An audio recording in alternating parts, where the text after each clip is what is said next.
Hello guys, welcome to ચિકિત્સા day style vlogs. આજે હું દેશી ચણાની એક નવી જ રીતે યુનિક સબ્જી બનાવવા જઈ રહી છું. જેને માટે મેં એક વાડકી ચણા લઈ લીધા છે. એને હું ગરમ પાણીમાં પલાળી રહી છું. આમ તો એને 6 થી 7 કલાક પલાળવાના હોય છે, પરંતુ મારે આજે 2 થી 3 કલાકમાં જ આ સબ્જી બનાવીને રેડી કરવાની છે. જેથી હું આ રીતે ગરમ પાણીમાં એને પલાળી રહી છું. પાણી ઉકળી ગયું છે થોડું, એટલે હવે હું એને બંધ કરી દઈશ અને એના ઉપર આપણે ઢક્કણ ઢાંકીને એને રવા દઈશું.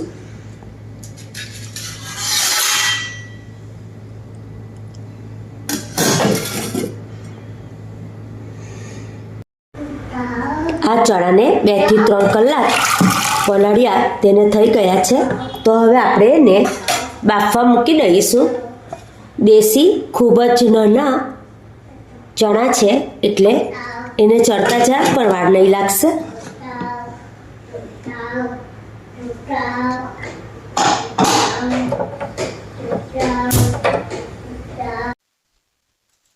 ચણા બફાય ત્યાં સુધીમાં આપણે કાંદા અને લસણની પેસ્ટ બનાવી લઈએ છીએ. અહીં એક કાંદો મીડિયમ સાઇઝનો હું ચોપ કરું છું અને મોટા ટુકડા કરી લીધા છે, અને લસણ એની આપણે પેસ્ટ બનાવી લેવાની છે.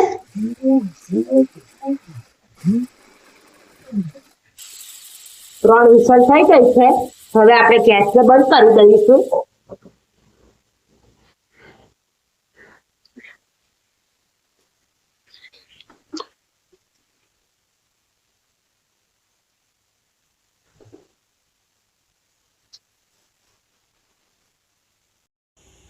ત્રણ ચીઝ ક્યુબ છે, તેને આપણે છીણી લઈશું. એના માટે છીણી ઉપર આપણે તેલ લગાવી દઈએ છીએ, એટલે જરાક પણ ચીઝને છીણવામાં તકલીફ પડશે જ નહીં. આ રીતે ચીઝ છીણી લેવાની છે. તમે જોઈ શકો છો કે આપણે છીણતા જઈએ છીએ, પણ આખી છીણી આપણી એકદમ ક્લીન છે. જુઓ, આ રીતે પડી જશે. ઠીક છે, એટલે આ તમે ઉપયોગમાં લઈ શકો છો. ગેસ ઉપર આપણે કઢાઈ મૂકી દીધી છે. એમાં આપણે 3 થી 4 પળી તેલ ઉમેરી દઈશું. એમાં 1 ચમચી જેટલું બટર ઉમેરી દઈએ છીએ. એક કાંદો આપણે ગ્રાઇન્ડ કરીને રાખ્યો છે, તેને આપણે એમાં સોતે કરી લઈશું. કાંદો અને લસણ સોતરાઈ ગયું છે. હવે આપણે ટામેટાની પ્યુરી છે એ નાખી દઈશું અને એને પણ સોતે કરી લઈશું.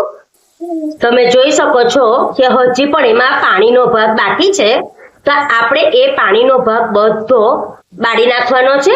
તેલ જ્યારે દેખાવા માંડશે ત્યાં સુધી આપણે ગ્રેવીને સોતે કરવાની છે. તેલ છૂટું પડી ગયું છે, તો હવે આપણે એમાં મસાલા કરી દઈશું. મસાલા પણ આપણે સોતે કરવાના છે. હળદી અડધી ચમચી, ધાણા જીરું પાવડર 1/4 ચમચી, કશ્મીરી રેડ મિર્ચ પાવડર 1 ચમચી, મિર્ચી અને અદરકની પેસ્ટ 1 ચમચી, મીઠું અડધી ચમચી હમણાં નાખ્યું છે. તમે જોઈ શકો છો ગ્રેવીનો કલર એકદમ રેડિશ અને કેટલો સરસ બન્યો છે. અડધી ચમચી ગરમ મસાલો આ મેં ઘરે જ બનાવ્યો છે, તે જ હું યુઝ કરી રહી છું. જોઈ શકો છો તેલ બિલકુલ છૂટું પડી ગયું છે, એટલે આપણા મસાલા સોતે થઈ ગયા છે. તમારી પાસે કિચન કી ગ્રેવી કી મસાલો હોય તો તમે એ પણ આમાં નાખી શકો છો. એનો ટેસ્ટ પણ ખૂબ જ સુંદર આવતો હોય છે. અડધો ગ્લાસ આપણે હવે પાણી ઉમેરી દઈશું, જેથી આપણા મસાલા બળી ન જાય. આપણી ગ્રેવી ઉકળી ગઈ છે, તો હવે આપણે એમાં ચણા ઉમેરી દઈશું. આપણે ચીઝને ગ્રેટ કરીને રાખી છે તો તે પણ આપણે હવે અંદર ઉમેરી દઈએ છીએ.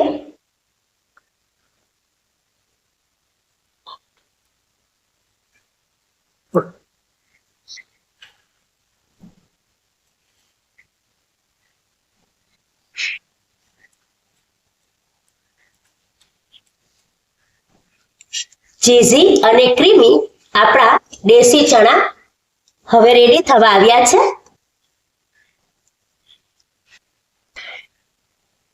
થોડીવાર ઉકળવા દઈશું. 1 ચમચી મોટી ભરીને આપણે ક્રીમ એમાં ઉમેરી દઈએ છીએ,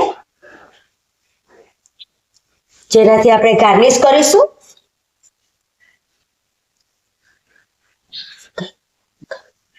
અને હવે એની ઉપર કોથમીર અને લીલું લસણ, જેનાથી આપણે ગાર્નિશ કરીએ છીએ.